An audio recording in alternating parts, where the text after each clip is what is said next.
সোণাপুৰৰ উচ্ছেদৰ আঁৰত মুখ্যমন্ত্ৰীৰ কুটিল ৰাজনীতি।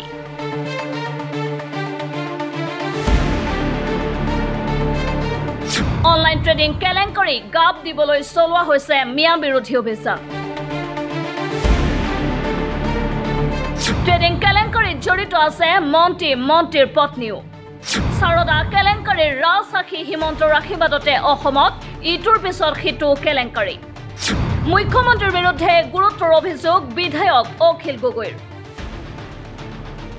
মুখ্যমন্ত্ৰী ডক্টৰ হিমন্ত বিশ্ব শৰ্মাৰ আশীৰ্বাদতে ৰাজ্যত সংঘটিত হৈছে ইটোৰ পিছত সিটোকৈ বিয়াগুম কেলেংকাৰী। বিশাল ফুকন, দীপাংকৰ বৰ্মন, স্বপ্ননীল দাসৰ দৰে ধুৰন্ধৰ লোকে অসমত আৰ্থিক কেলেংকাৰী সংঘটিত কৰাৰ আঁৰতো আছে মুখ্যমন্ত্ৰীৰ ঘনিষ্ঠ মন্ত্ৰী আৰু ৰাজনৈতিক নেতা। আনকি মন্ত্ৰীৰ পত্নীও জড়িত হৈ আছে এই বৃহৎ কেলেংকাৰীত। বিধায়ক অখিল গগৈয়ে উত্থাপন কৰিছে এই অভিযোগ।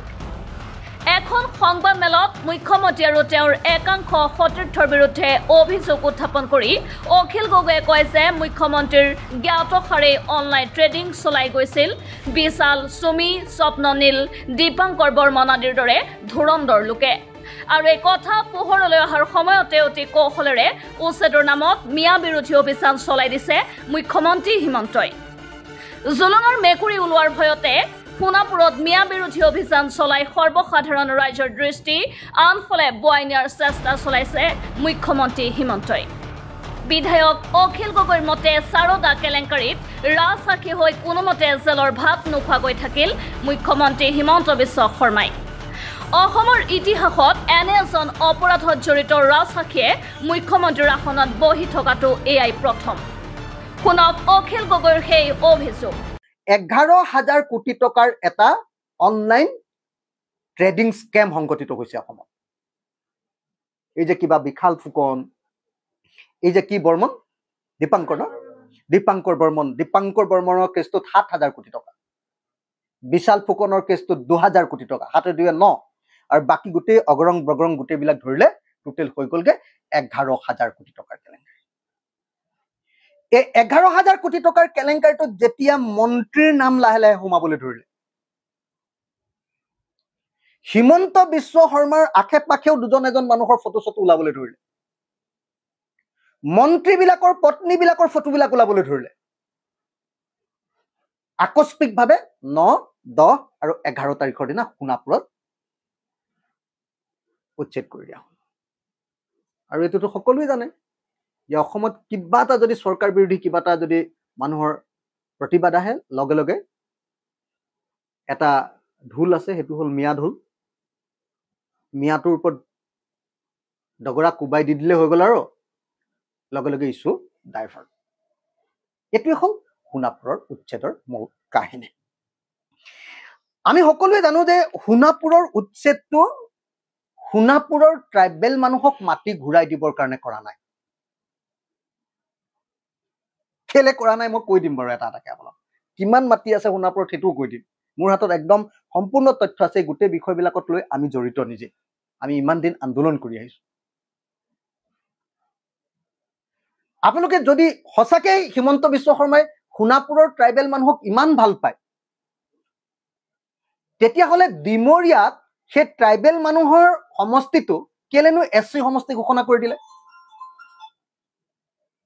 মই এটা বেছিক প্ৰশ্ন কৰিছো দেই।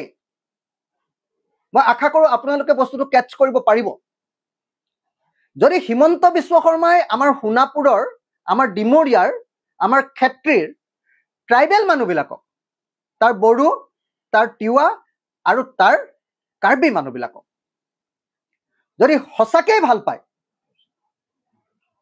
তেতিয়াহ'লে ডিমৰীয়াটো ট্ৰাইবেল সমষ্টি নকৰি সেইটো কেলে SC সমষ্টি কৰি দিলে?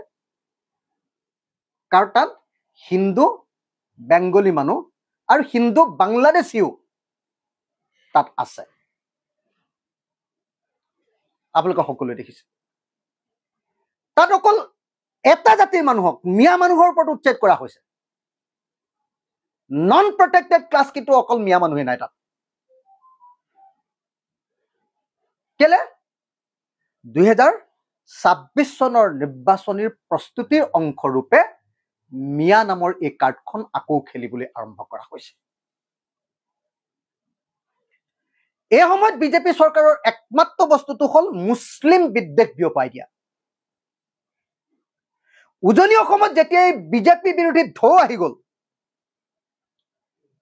যোৰহাট লোকসভা নিৰ্বাচনত হাৰাৰ পাছত এতিয়া উজনি অসমৰ মানুহে বিজেপিক খেদিবৰ কাৰণে প্ৰস্তুতি চলাই আছে। উজনি অসমৰ গাঁৱে গাঁৱে স্মাৰ্ট মিটাৰৰ বিৰুদ্ধে আন্দোলন চলি আছে। উজনি অসমৰ মানুহে বিজেপিক এতিয়া ঘৃণা কৰে। লগে লগে ইছ্যু ডাইভাৰ্ট কৰিবৰ কাৰণে মিয়া ইছ্যুটোক উত্থাপন কৰি দিয়া হ'ল। মুখ্যমন্ত্ৰী ডক্টৰ হিমন্ত বিশ্ব শৰ্মাৰ বিৰুদ্ধে বিধায়ক অখিল গগৈয়ে উত্থাপন কৰা এই অভিযোগে ৰাজ্যজুৰি সৃষ্টি কৰিছে তীব্ৰ প্ৰতিক্ৰিয়াৰ। মুখ্যমন্ত্ৰী আৰু তেওঁৰ ঘনিষ্ঠসকলৰ নেতৃত্বতে অসমত সংঘটিত হোৱা বিত্তীয় কেলেংকাৰীক ঢাকি ৰখাৰ বাবে যে অসমত পুনৰ মিয়া মুছলমানক উচ্ছেদ কৰাৰ নাটক কৰা হৈছে, সেয়াও এতিয়া ওলাই পৰিছে।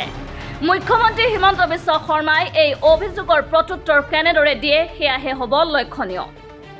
News desk report MV Live।